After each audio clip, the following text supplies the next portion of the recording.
modos de generar poder, de convertirse en alternativa de poder. Me explico. En una entrevista que tú concediste hace algunos años, me parece que hacia fines de la época de la dictadura, tú hablabas de la necesidad para los sectores populares de caminar o avanzar en dos vías. Me parece que utilizabas incluso la expresión utilizar dos brazos. Decías que los sectores populares necesitaban tener un brazo constructor de sociedad, de economía, de cultura, que es el proceso que tú acabas de describir en grandes líneas. Pero decías, eso no basta. Hay que tener también otro brazo, caminar en otro riel paralelo y muy ligado a este, que es el brazo político. Tú decías, el brazo que ataca al aparato de dominación, que ataca al Estado o que se opone a él. La duda, la interrogante que a mí me surge es cómo se produce, en tu concepción, el paso de una instancia, es decir, aquella de la producción de conocimiento social, en el fondo, el paso de P a G. ¿Cuál será el instrumento? ¿Hay un cambio cualitativo entre una instancia y otra? Y si ese cambio se produce, ¿cuál es el agente? ¿Cuál es el instrumento? ¿Estás pensando en un partido político? ¿En un frente político? ¿En una coordinación de movimientos sociales? ¿Cuál es ese brazo?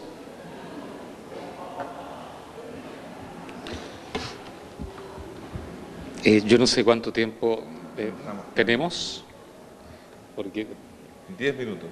10 minutos más. 10 minutos más.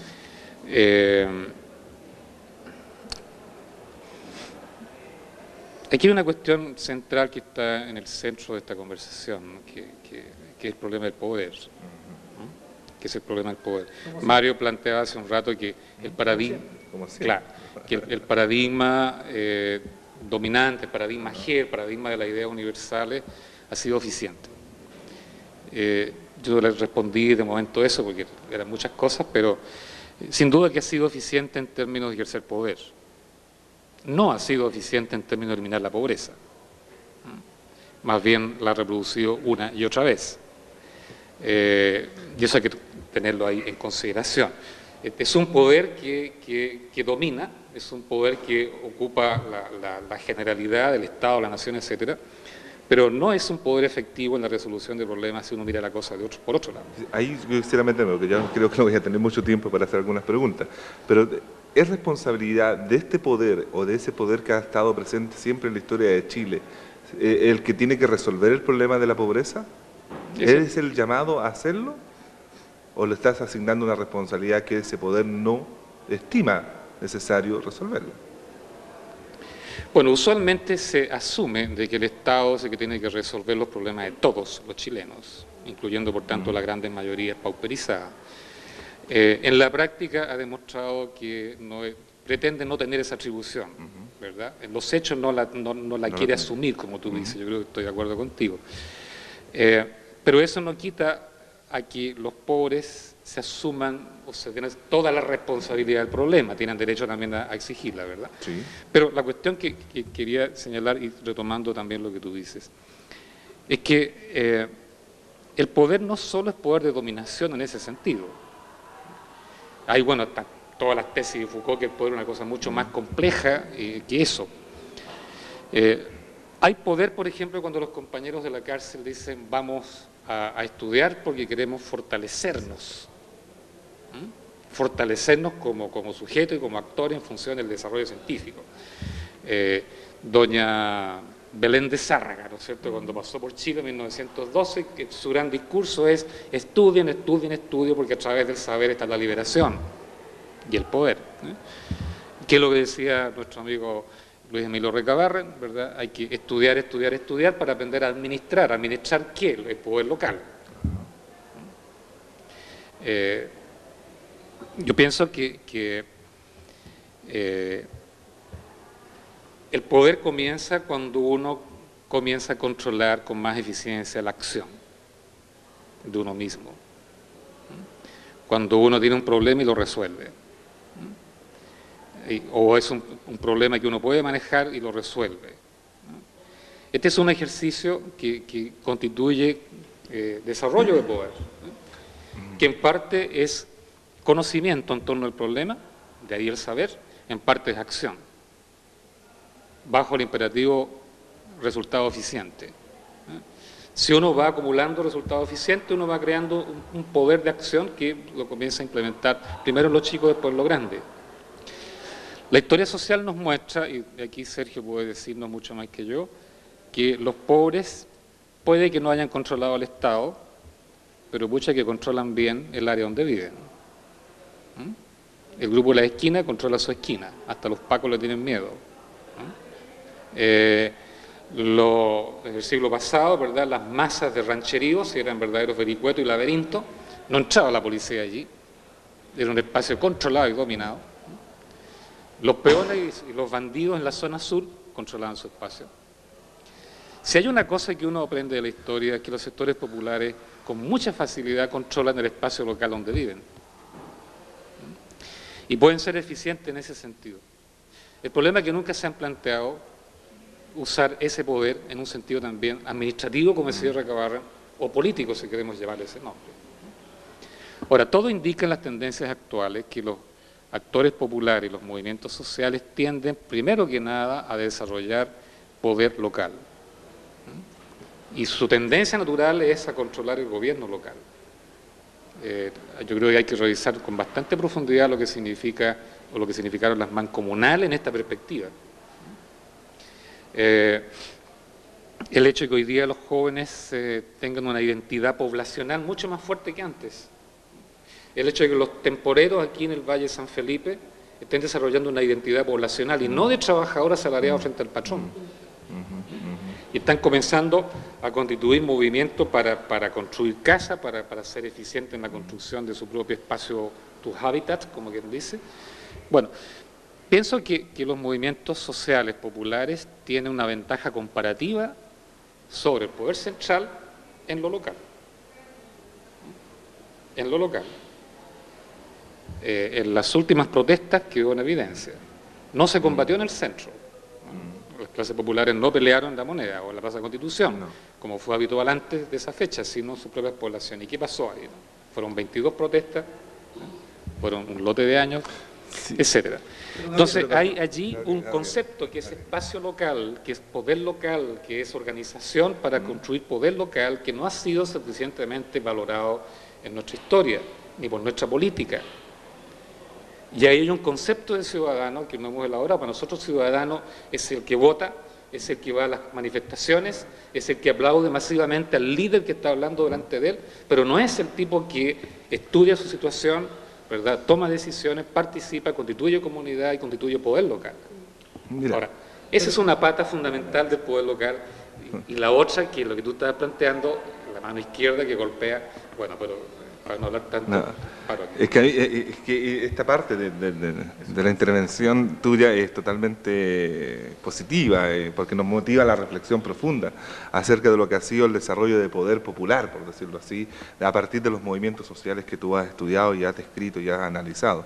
Y en esta forma también nos estás describiendo un poco también el desarrollo del poder de los sectores populares. Sin embargo, y a pesar de la riqueza y la valorización que podemos hacer de ese poder desarrollado localmente, cuando uno se quiere plantear una especie de transformación más global de la sociedad chilena y de la transformación completa, y yo en ese sentido puedo trabajar con conceptos de marxista, porque me siento historiador marxista, transformar el modo de producción dominante, y dar paso a otro modo de producción, ya sea socialista o lo que fuera, ¿cierto? Ese poder ha sido ineficiente.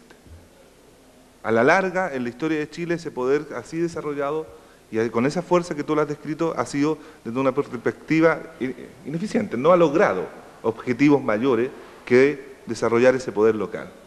Por ejemplo, ahí está el caso de la movilización importante, ¿cierto?, de la Asamblea Constituyente de Trabajadores e Intelectuales del año 25, que tú has estudiado, ¿cierto?, que no fue capaz de revertir, por ejemplo, la imposición de la Constitución del año 25 y que posteriormente ese mismo movimiento social, ¿cierto?, así gestado y así elaborado durante las décadas del siglo XIX, posteriormente entra a participar dentro del sistema, entra a participar en el interior del Estado, se hace un actor social y político dentro del Estado y logra desde allí crear fuerza suficiente a lo largo del siglo XX para llegar a tener algunos elementos importantes del poder en el año 70. Si nosotros vemos los movimientos sociales antes de ese periodo, vemos movimientos sociales que siempre tendían a perder, ser derrotados, ¿cierto? Pero tenemos un movimiento social con todas las debilidades, con todas las diferencias que podemos sentir con respecto a él y a su análisis, que sí pudo ser capaz de alcanzar una cuota importante de poder y plantearse, ¿cierto?, desde el poder, ¿cierto?, desde el gobierno, del Estado, ¿cierto?, la transformación social. Entonces, ¿Me refieres a la Unidad Popular? Me refiero a la Unidad Popular, que estamos a punto de cumplir, ¿cierto?, un año más de su derrota militar y política también. Y también algunos hablan de fracaso. Entonces, en ese sentido, y en ese aspecto, esta dicotomía que yo observo en tus reflexiones, en tu trabajo, ¿cierto?, entre la fortaleza de los movimientos sociales por un lado, en la potencialidad política que tú le otorgas a los movimientos sociales, que no ha sido ratificada históricamente, y con este otro movimiento social que sí, en el sentido de que los movimientos sociales que tú analizas son movimientos sociales que están fuera del sistema, o que trabajan fuera del sistema. Y un movimiento social que sí está dentro del sistema logra alcanzar algunos objetivos políticos importantes. Entonces, en ese sentido yo creo que uno ha sido eficiente y el otro no ha sido eficiente. Yo quisiera agregar algo muy corto porque sé que estamos prácticamente terminando. Y es preguntarle a Gabriel, yo creo que la respuesta es positiva, me adelanto a su respuesta, pero quisiera que él lo expresara con su propia concepción y sus palabras.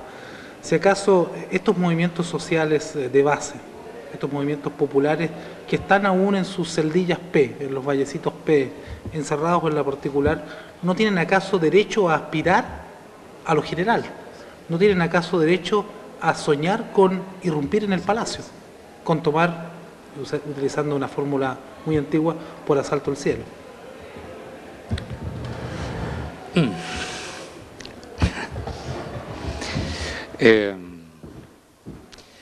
Yo vuelvo a insistir, de lo que se trata es pensar la realidad hoy.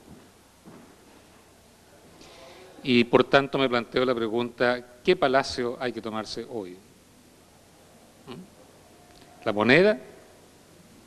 ¿Quién está entusiasmado por tomarse la moneda hoy? Entre los pobres. Vuelvo a repetir, los de Peñalolén no están interesados, los de los callejones ahí en San Felipe no están interesados. Las mujeres con las que he trabajado, la Isabel, no están interesadas en tomarse la moneda. Cuando llaman a la CUT, ¿verdad?, a desfilar, allá, ni siquiera en la moneda, allá en General Velázquez, llegan 20 personas que además están debidamente separadas del resto y nadie más. Hoy día no hay interés en los sectores populares, por muy explotados que estén, por muy precario que sea el empleo, en tomarse el Palacio de Invierno. Yo creo que eso es un hecho real. Por último, si se hubieran tomado el Palacio de Invierno, es un momento. Igual tienen que salir después al lugar donde viven y vivir allí conforme lo que puede darle la economía local o el conjunto del país. Se llegó a la moneda, igual tuvimos que salir de la moneda, ¿no? Y con todos los desfiles y los camiones de basura ahí frente a la moneda no logramos parar lo que se nos vino encima. Eso es un hecho real. Yo no quiero devaluar para nada la figura de Allende y todos los que... Todos estuvimos en esa parada, ¿no es cierto? Pero la cuestión es hoy. Ese es el problema. ¿Quién hoy día está interesado en el Palacio de Invierno? ¿Quién hoy día está interesado en seguir la carrera de político, digamos, o constituir un partido para llegar? Nosotros tuvimos la experiencia del Partido de los Trabajadores, ahí los trabajadores mismos estuvieron parando a cada rato, no queremos candidaturas, no queremos llegar al Parlamento siquiera. Es muy sintomático que tal vez uno de los movimientos sociales más interesantes que hay en el mundo, y que es uno que hay en la India, que es de campesinos, lo voy a decir en dos palabras para no hablar tan largo, ellos desarrollaron su comunidad lo suficiente para controlar totalmente su región, su comuna, manejando todos los resortes económicos, administrativos y políticos para producir el desarrollo que necesitaba su propio bienestar. Entonces constituyeron un poder local poderoso. Y llegó un momento en que se planteaban el problema del poder central, ¿no? Y la cuestión que tú decías, transformar en modo producción, y qué sé yo. Nadie se demostró interesado ni en tomarse el poder central, ni en ser representante que fuera el poder central, ni nada de eso, porque su vida estaba allí, como quien dice, su utopía estaba allí. Entonces, ¿cómo se están relacionando con el poder central? Pues lo presionan, lo chantajean, lo boicotean cuando es necesario, lo usan, pero no quieren tomárselo. Les resulta mucho más productivo presionarlo para que tome las medidas que quieren que tomarse el poder central. Entonces están operando con hoy día un concepto nuevo que es muy interesante, que es que las estructuras políticas, o la superestructura, no constituyan la pirámide hacia la cual todos son responsables. Lo que ocurrió en el mundo capitalista antiguo y sigue hoy día ocurriendo, y en el mundo socialista real, ¿verdad?, en que las responsabilidades son hacia arriba. Pues en el caso de los campesinos de la India, ¿verdad?, las clases políticas, los representantes del aparato central no interesan. Se usan, son títeres, la responsabilidad hacia abajo.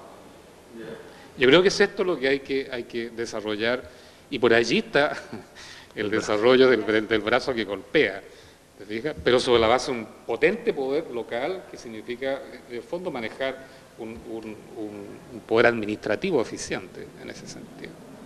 ¿Ese ya sonó final? Tenemos hasta 25 para las 7, si que hay alguna otra intervención. ¿Ah?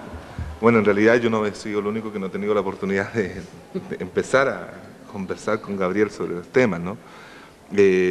Yo quiero señalarle a los compañeros que nos están observando que el trabajo historiográfico de Gabriel Salazar, desde su vuelta a Chile desde el exilio de Inglaterra, ha marcado la historiografía chilena en dos partes, lo conversábamos un poco antes, ha dividido las aguas, ¿cierto?, en el sentido de que hay una historiografía popular antes, diría yo, y desde mi particular interpretación, antes de Gabriel Salazar y después de Gabriel Salazar. Creo que él ha desarrollado todo un pensamiento historiográfico que yo lo califico como pensamiento historiográfico salazariano. Es decir, hay muchas personas, muchos historiadores que estamos trabajando, ya sea discutiendo, analizando, leyendo profundamente a Gabriel Salazar en ese sentido. Pienso también que Gabriel ha elevado algunos conceptos historiográficos a un estatus teórico diferente de los que antes se tenía. Por ejemplo, y es acá donde yo quiero que tú te explayes un poco en ellos, el concepto de bajo pueblo. El concepto de bajo pueblo se usaba, para los compañeros que están escuchando, ¿cierto?, esencialmente durante la época colonial en Chile, y era un concepto usado por la clase dominante para referirse justamente a todos aquellos que no eran igual que ellos, que eran el alto pueblo, ¿cierto? Entonces Gabriel recupera ese concepto de bajo pueblo y le da un estatus teórico diferente a ese concepto peyorativo que tenía en algún sentido en esa época. Por lo tanto, nos hace pensar y nos hace trabajar con este concepto de bajo pueblo, que es un concepto que abarca muchos sujetos sociales, diversos sujetos sociales, clases incluso sociales y grupos sociales diversos. Por otro lado, también Gabriel se ha caracterizado por ser el historiador del movimiento social o de los movimientos sociales. Para muchos, ¿cierto?, es conocido de que los movimientos sociales o los nuevos movimientos sociales se colocaron de moda por la década de los 80, donde surge toda una producción historiográfica, historiográfica y sociológica con respecto a los movimientos sociales. Sin embargo, Gabriel traslada el concepto de movimientos sociales hasta los años iniciales de la sociedad chilena, diciendo que desde 1541 en adelante se ha ido conformando movimiento social. Por lo tanto, también es clave dentro de su paradigma historiográfico, ¿cierto?, el concepto de movimiento social. Por otro lado, también nos ha señalado en sus obras y sus trabajos que la sociedad chilena es una sociedad que no ha resuelto un problema fundamental, que no ha resuelto el problema de la sociedad como nación toda, sino que todavía están en disputa los diversos proyectos que se han impuesto difícilmente, sin la anuencia, dice, ¿cierto?, de otros grupos. Entonces siempre hay un conflicto latente y permanente en la sociedad chilena por la no resolución del problema nacional. Por otro lado, también nos ha señalado que hay un permanente conflicto entre Estado y sociedad civil. ¿Ah? Hay muchos elementos que señala Gabriel con respecto a esa situación. De manera que a mí me gustaría, por el tiempo que nos quedan 5 minutos desgraciadamente para terminar este trabajo dirigido a ustedes, compañeros, que Gabriel nos señale un poco qué es lo que es, dentro de tu conceptualización, el bajo pueblo, qué es lo que significa trabajar con el concepto de movimientos sociales, que no es la misma forma como lo trabaja la sociología accionalista, ¿ah? Y este dilema permanente de la sociedad chilena entre Estado y sociedad civil, expresado en el problema nacional.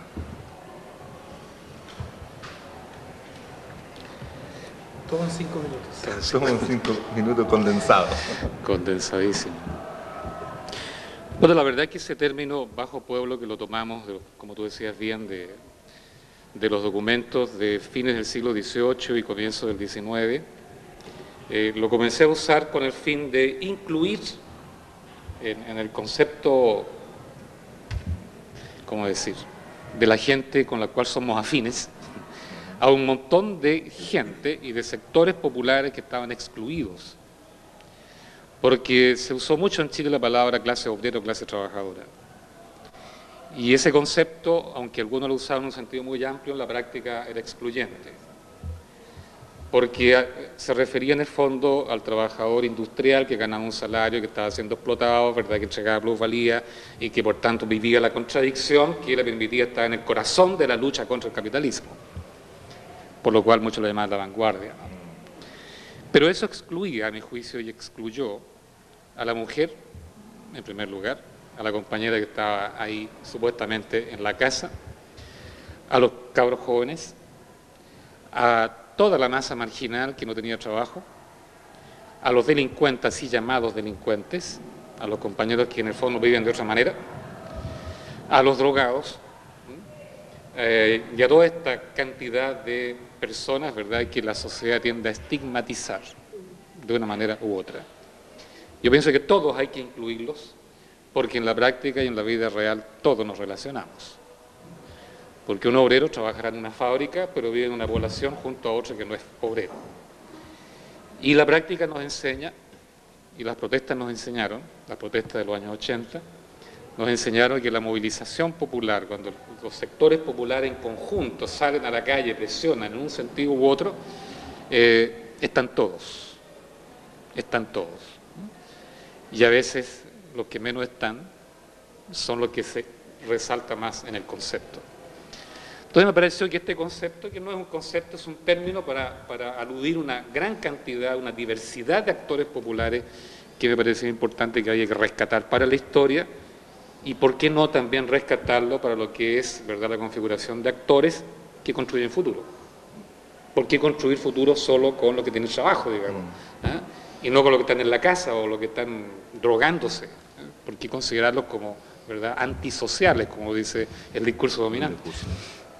Bueno, esa era un poco la idea de usar un término amplio, inclusivo, que integrara, ¿verdad?, sectores que habían estado siendo separados.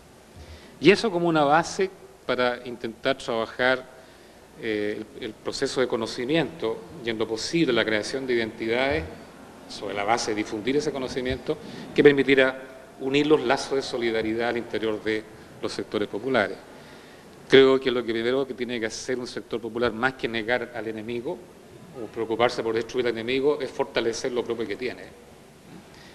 Y esto pasa, creo yo, por unir todos los segmentos de estos sectores populares. Es por eso que nos preocupamos de la historia de la mujer, de los niños, ¿verdad?, de los delincuentes, que hemos publicado el libro, los rebeldes del siglo XIX, y así sucesivamente. Por ahí va un poco. Ahora, esto nos lleva naturalmente al concepto de sociedad civil, que es más amplio, porque hoy día, ustedes lo saben mucho más que yo, las contradicciones no solo son riqueza, pobreza, capital, trabajo. También la contradicción tiene que ver con participación, no participación. Y hay mucha gente que no es pobre y que no participa, y que por tanto es un ciudadano tercera o cuarta clase. Este problema de no participación, este problema de no tener una identidad colectiva en la cual uno puede integrarse o por la cual uno pueda luchar, es un problema que afecta a más gente que los pobres. Y también las protestas nos enseñaron que en las peleas callejeras no solo habían pobres, había gente de clase media, había mujeres de clase media y había gente incluso de otros sectores populares. Yo creo que las contradicciones en el día de hoy, en el actual, no sé si llamarlo ya modo de producción, porque hay una larga discusión ahí, porque el capitalismo ha seguido evolucionando y se ha transformado mucho, y es casi más un modo de circulación que un modo de producción. Y en consecuencia, las contradicciones hoy son muy complicadas, son muy difusas, algunos las llaman contradicciones postmateriales, y por tanto los que constituyen la sociedad civil en términos de una contraposición frente al sistema de dominación mercantil y político son más que los pobres. Ahora, no quiero decir con eso que hay que luchar por una alianza de clase, no estoy hablando de eso, sino valorizar también el concepto de sociedad civil y el concepto ciudadano, por lo menos. Por ahí. Bueno, yo quisiera, a nombre de la Escuela de Sociología de la Universidad de Arcis, agradecer profundamente la participación de Gabriel Salazar en este asedio, también agradecer la participación de Isabel Lorca y la participación de Sergio Grez y también la de Mario, que se nos fue antes de tiempo, y yo también agradecer la oportunidad que nos brindan, esta posibilidad de comunicarnos con ustedes y decirnos que estamos a su disposición para otro tipo de actividad como esta. Muchas gracias.